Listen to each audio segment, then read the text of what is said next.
Welcome to the broadcast, my dear old fruits. We are going to begin with a little whisper that I'm privy to, that I really wanted to share with you because it is quite delicious. Delicious morsels. Feed us, feed us. Ha ha!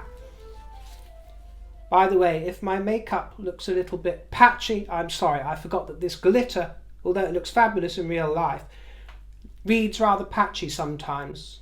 I don't have a black eye or a bruise. It's just a bit of makeup, my dears. I forgot. But I'm going to impart what I have heard to you. And then I'm going to be ranting and raving for quite a while in this broadcast. And we will be talking about the Catherine montage that was released for most of this broadcast.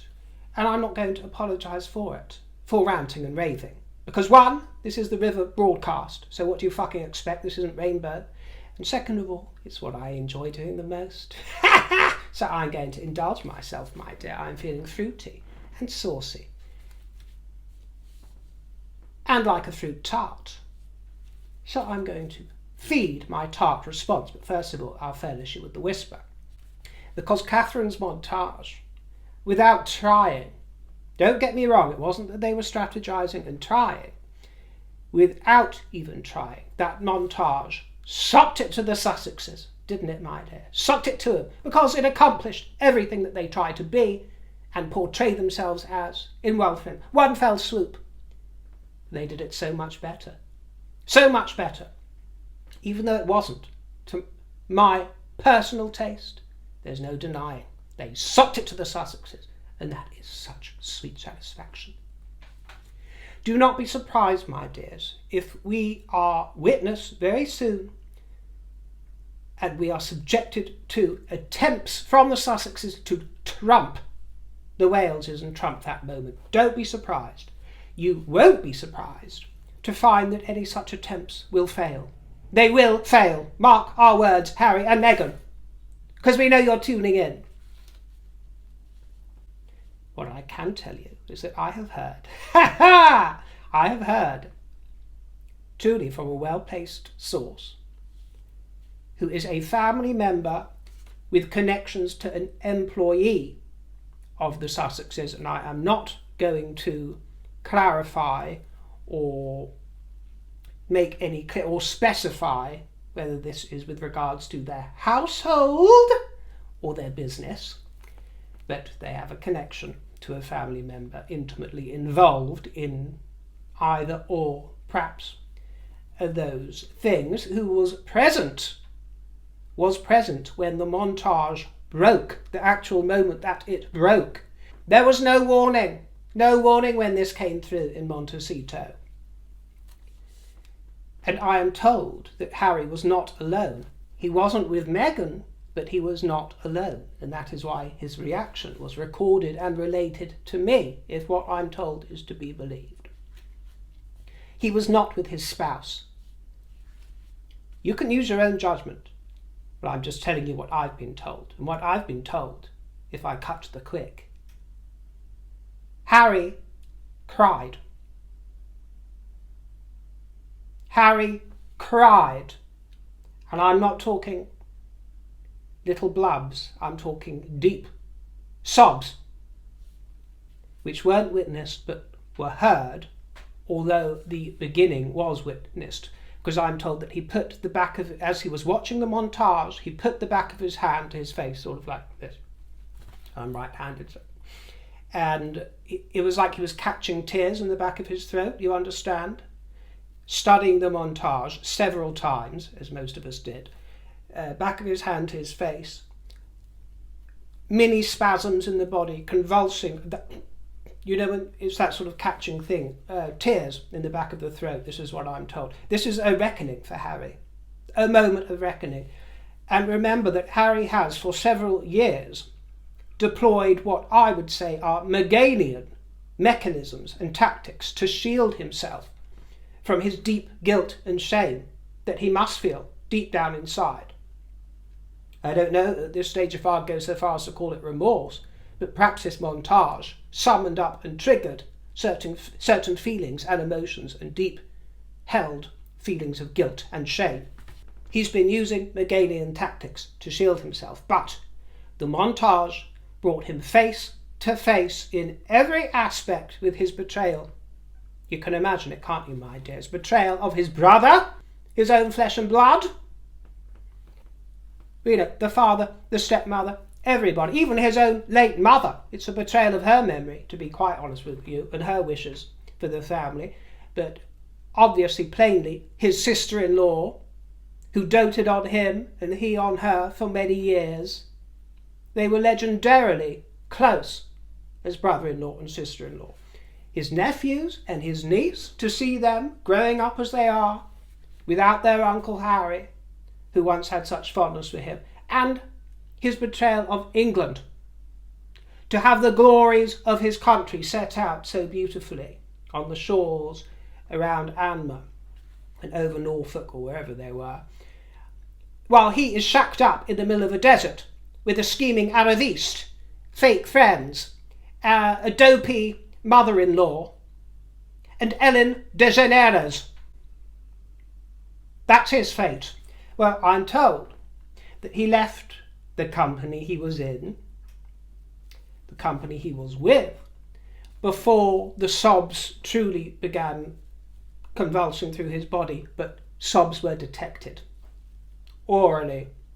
Sobs were heard because the walls have ears, whether that is by close staff, domestic staff, secretarial confidants, or even what he believes to be friends. The walls have ears, my dear. And that is the moment when Meghan appeared on the scene. She was fresh from an executive meeting, don't you know?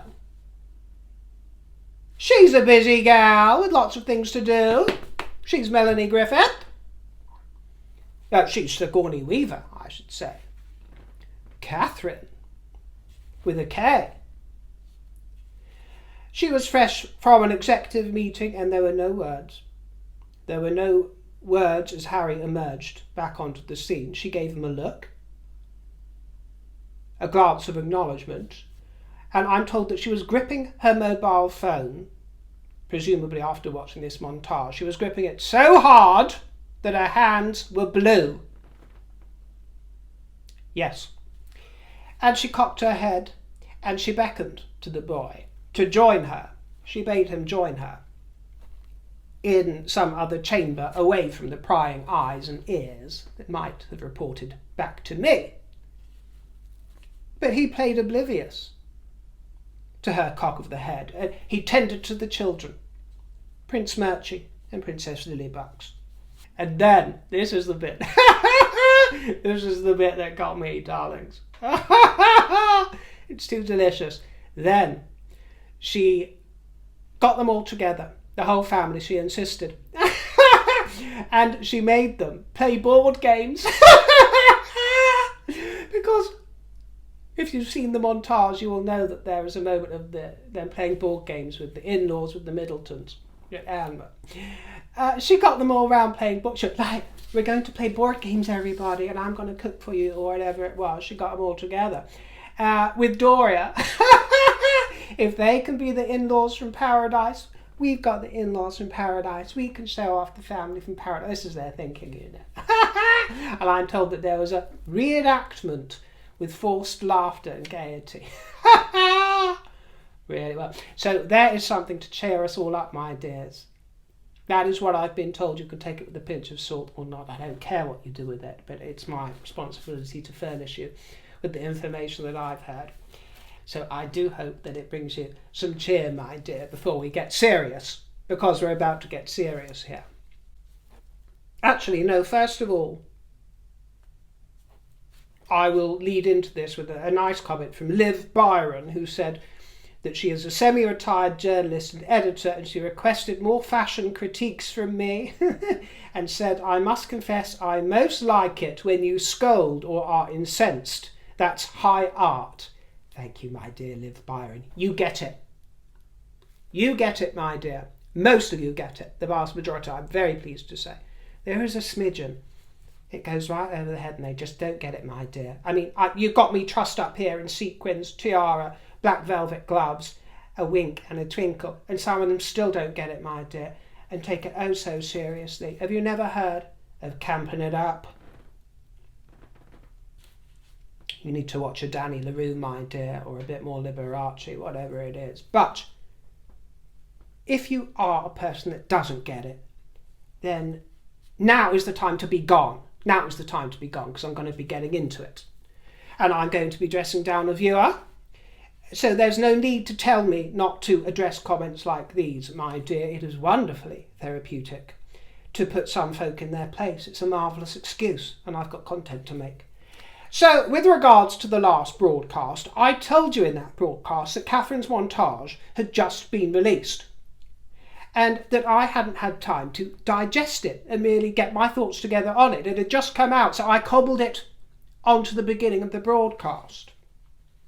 I also said that it was very moving and that it was splendid news that her chemotherapy journey seemed to be over and that it would delight most people, but I said that my first impression is that it's not my cup of tea, and that I don't find it to be especially royal. And that was all I said. That was all the criticism, if it could be construed that way, that I gave it in this moment. And I thank the vast majority of you who furnished the fruit basket below with your opinions without disparaging or questioning mine. No problem with that whatsoever. But may I remind the very small minority who did object that this show is a place to air my opinion, my take. That is the whole idea of it. I am not here to pander to the popular view or to toe anybody else's line, and I make no bones about it. As I predicted, the montage was well received by so many of you, and there is so much to love about it. Nobody's denying that. I was surprised, actually, by how many of you, like me, had reservations about it, despite enjoying the imagery and the message. But Janie Slater, my dear sour fruit, who is now blocked, no doubt she'll strum up some new account. But Janie Slater said, "River, pity that just today you could have dropped the Harkles. Underwhelmed by your report on Catherine, whether you liked the style of message used or not. You sound petty. Your contrasting dripping of compliments over Camilla in the next breath made it even more churlish. Quite surprised, actually. You must have a bee in your bonnet today or something. I know you welcome all comments, so please relish mine." No, I do not welcome all comments at all. Where did you get that idea? Impudence is not welcome here and won't be tolerated. But I will relish your comment, Janie love. I will relish yours. Trust me on that one, my dears. I'm relishing it right now because I get the opportunity to tell you what a cloth-eared bint you are. You low IQ dinny. You dunderhead. You dunce. You are the only bee in my bonnet, but I'm the queen bee with the sting in its tail. Do you understand? Get it? Got it? Good. Firstly, as I clearly stated, cloth ears, as I clearly stated, unless you are deaf, without closed captions on, I filmed that show before the montage broke. So my brief remarks about the montage were an addendum that was placed as a preface for the show. Everybody else got that, so why didn't you get that, Janie love? So whatever came next, in sequence, be it the Harkles, or Queen Camilla, or my arse, whatever it was, should have been considered within that clearly stated context. And secondly, even if the next segment was dripping with praise of Queen Camilla, what of it? What of it? What's your problem? Camilla is my queen and queen of this kingdom. She is also the beloved stepmother-in-law of the Princess of Wales, whether you like it or not. And thirdly, I like Catherine. I like the gal. And I sing her praises more than most, over 3 years. Not many have done what I've done to defend her to millions. So put some perspective on it. But I am not blindly sycophantic. to the point of not daring to name any other person after her hallowed name springs from my lips. I admire Catherine as a woman who executes her royal role with great aplomb and as flawlessly as we can expect from any modern woman, and as a clothes hanger I enjoy her in that regard, but I do not worship at her altar, and actually I don't hold her in any higher regard or any higher esteem than hundreds and thousands of other unsung women up and down the corners of this kingdom who love hard and work hard in exactly the same way every single day. She's a special gal, but she's not a rarity. There are many special people from all walks of life. Fourthly, when I stated that the montage happened not to be my personal cup of tea, that was not a cue for anybody to attempt to dissuade me from my own taste. As I had already intimated, because I preempted the protestations of blousy slatterns such as Janie Slater, how could one fail not to be moved by the beauty of it all, and by the nature, by the interactions between the family members? Oh, those children got me. They're the ones that got me with those genuine, authentic squeezes with their mother and father. Wasn't it a joy to behold? It really was. That certainly couldn't be faked. And yes, tears sprang to my eyes as well. It's not about me not being able to see the beauty of it. Objectively, of course, it's gorgeous, and it compares favourably to the Harkle propaganda, as I made clear earlier. But for my money, it did give off a faint whiff of exhibitionism that I find overindulgent and unnecessary, and I'm not placing all the blame for that on the shoulders of the Waleses. There's a whole team behind that montage, from the editing to the production. All those choices. And let it not be forgotten that I am a romantic soul to my bones, and the vision. Ooh, my tiara wobbled, so I must be about to say something important. The vision of our future queen receiving neck kisses and nuzzlings in a dreamy cinemascape by her love, and the future king of this nation surrounded by cherubic children on a beach is irresistibly luscious. There is no denying. Irresistibly luscious. It took my breath away, to be honest with you. It was one of the most erotic moments that I've ever witnessed. On celluloid, or whatever the digital equivalent is. So I'm not repulsed. I'm not clutching my pearls and quoting from the Bible like Doc Cotton, my dear. But if I want to watch a couple canoodling on a beach, then I've got Sandy Olsen and Danny Zuko. Love is a many splendid thing. The frolics that we saw from the couple, the frolicking and the gambling, was unprecedented. It really was unprecedented, although I will say that Charles and Diana actually gave us a very tactile display and glimpses of physical affection in their early days too, so it wasn't out in left field.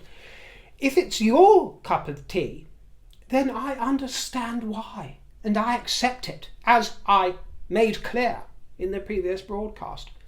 I predicted it. I predicted that you would, and I'm delighted for you. That's fabulous. Mary Cabello Hinton said, "We love the video because it is about time for the royals to become normal humans. It is 2024, not the 1800s. If you want normal humans, that's fair enough. I don't. No, I don't. And I make no apology for it. I want royalty. Yeah.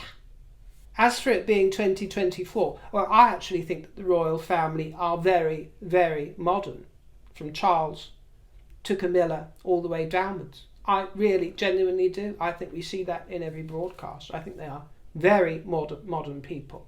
And I also think that the English reserve, while not understood throughout most of the rest of the world, can still have a place in modern society. And a lot of judgments are coming in from all around the globe, good and bad, and all valid, but not quite so valid as those viewpoints of us here within the kingdom who actually call the royal family our own and understand the history in a more visceral way, as anybody does with the setup from their own country. A few people made the point that the montage proves their love. Actually, I got this comment quite a lot. It proves their love. It shows their love.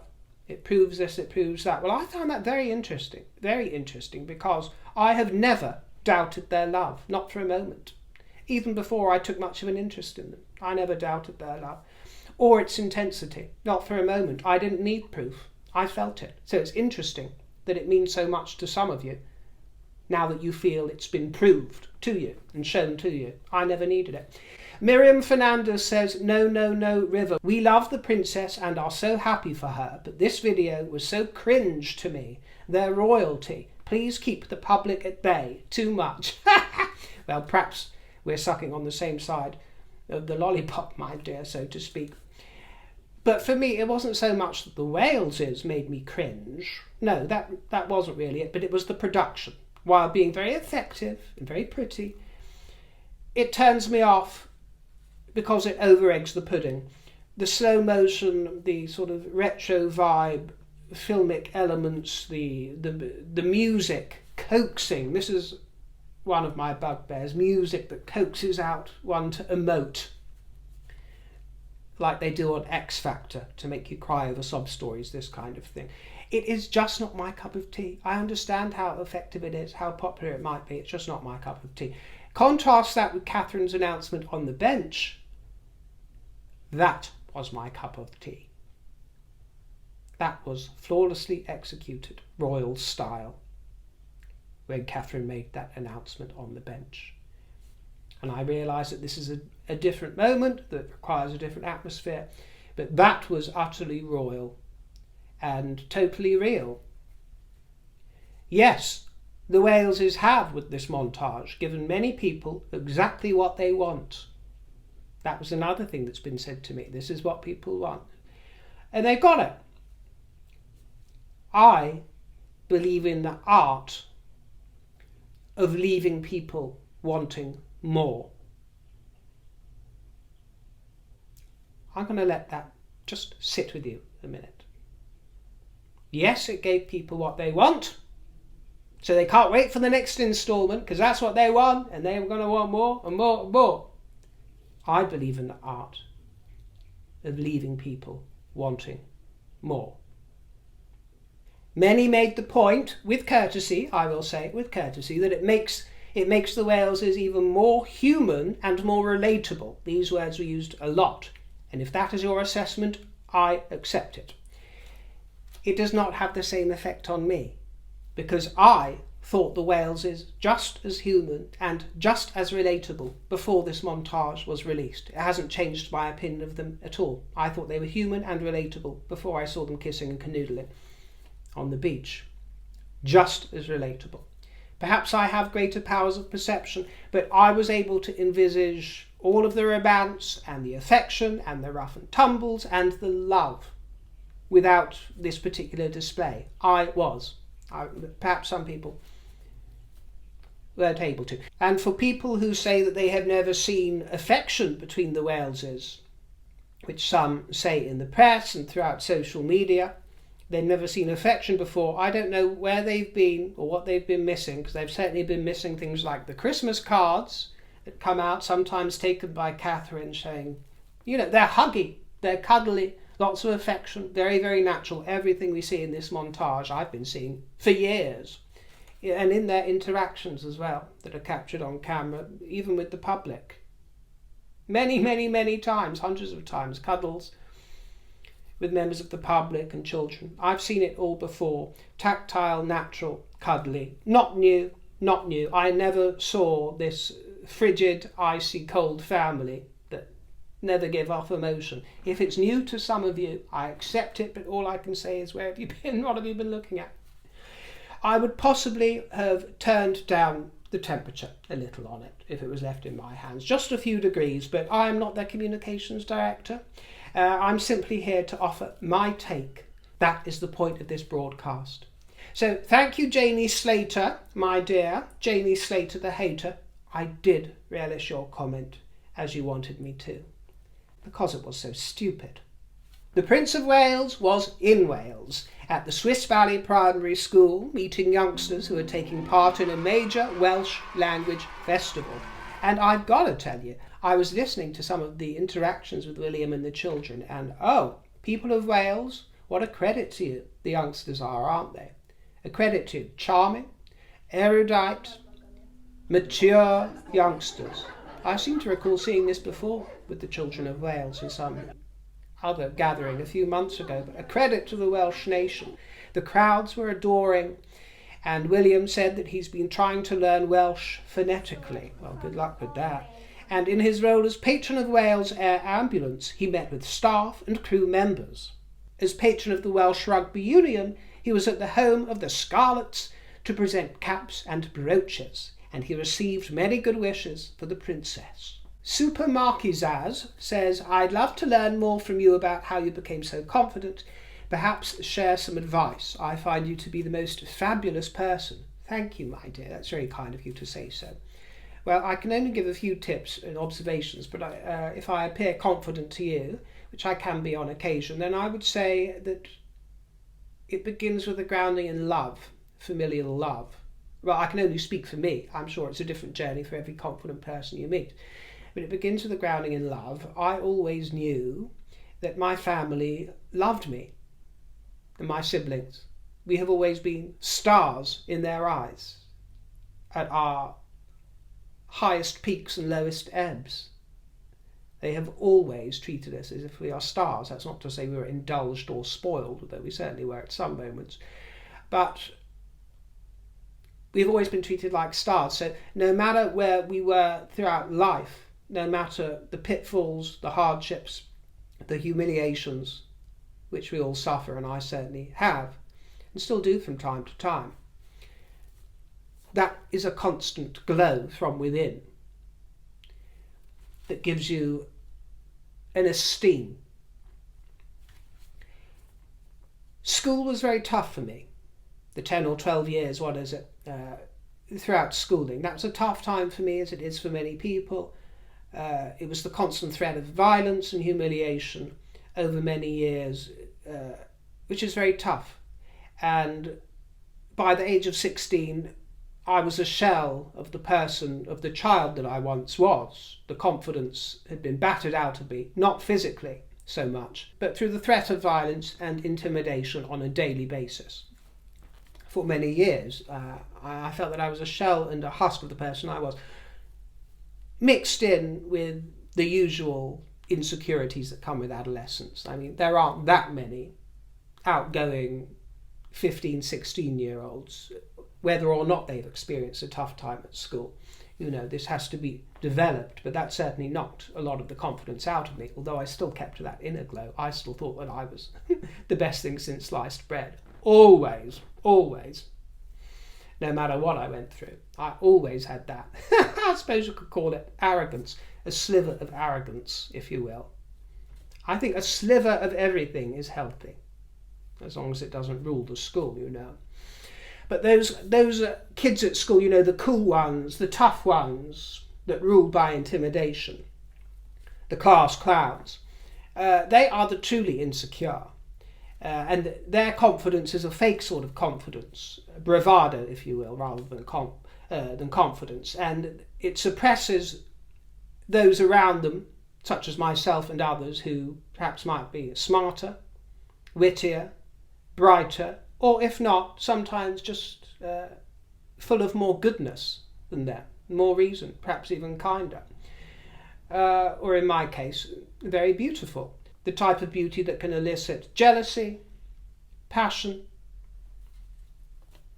confusion, you know. So it was immensely satisfying at the age of 18 to become the toast of the town. The toast of the town turned everything on its head. I was the person to know, and remain so. And, you know, I was celebrated for all of those things that the insecure would try to suppress in me at a younger age. But actually, my real worthwhile confidence comes from something less glamorous. It comes from hard work in various jobs that I had, and on a couple of occasions working for some real dragons who put me through my paces, were very difficult to work for, and made me want to throw in the towel many times. But as most of you know, we can't afford to just throw in the towel. You've got to stick with it. And I stuck through it, and there's two particular jobs that come to mind. Because I had the stamina to stick out these roles, and because I was dedicated to the staff at these places, and I really wanted to take a pride in my work, I really had to toughen up. It really was a baptism of fire. I had to reach into the depths of my soul and spirit to get through this particular job that took over virtually my entire life, 24/7. But by the end of my time in these particular two roles, the sense of reward was absolutely overwhelming, because I could leave with my head held high, loved by the staff. In one venue there were about 70, 80 members of staff. In the next venue there were about 300 members of staff who knew me and who I had an association with, every single member of this staff, and they all loved me. And if it comes across a certain way to say that, I don't care, it's just true. They adored me because I was great at the job, and I haven't always done a great job at jobs, and I had a lot of different jobs, and there were many where I didn't live up to my own standards. But I learned through the years to behave in a dutiful manner, provide good service to my boss and to the staff that I was working with. And I remember the days that I left these two particular roles as the two proudest days of my life. I can remember walking out of those offices onto the after party to say goodbye with a real glow of confidence that trumps any of my more glamorous moments and more glittering accolades. It trumps those moments out of hand, even though these moments did not compare for glamour and high-octane moments. They really were special moments to me that I carry with me. That was healthy pride, confidence. And the confidence was there because it was built on firm foundations. Aim to improve your character, even if only by baby steps. Do something a smidgen better today than you did yesterday. Use it as a practice to improve your character, and that will help you gain in confidence, because you will witness your own progress and your own evolution, which will nourish your spirit so that the confidence comes from within rather than the bravado of insecurity. The fake sort of confidence. You understand? It must come from nourishment of the spirit and the character from within. And that is what will help you acquire a quiet confidence. And real confidence isn't something that needs to project and be fancy and do the fandango. You know, that's part of the dressing up box of life. But real confidence is quiet and sure and still. Thank you for joining me. Do leave me a nice juicy comment, not an impudent one, and I look forward to catching up with you and seeing you next time, my dears. Channel the royal spirit, stay fruity, always on royal duty. My tip jar is in the description box if you care to doff your cap. Ta-ra and toodle pip.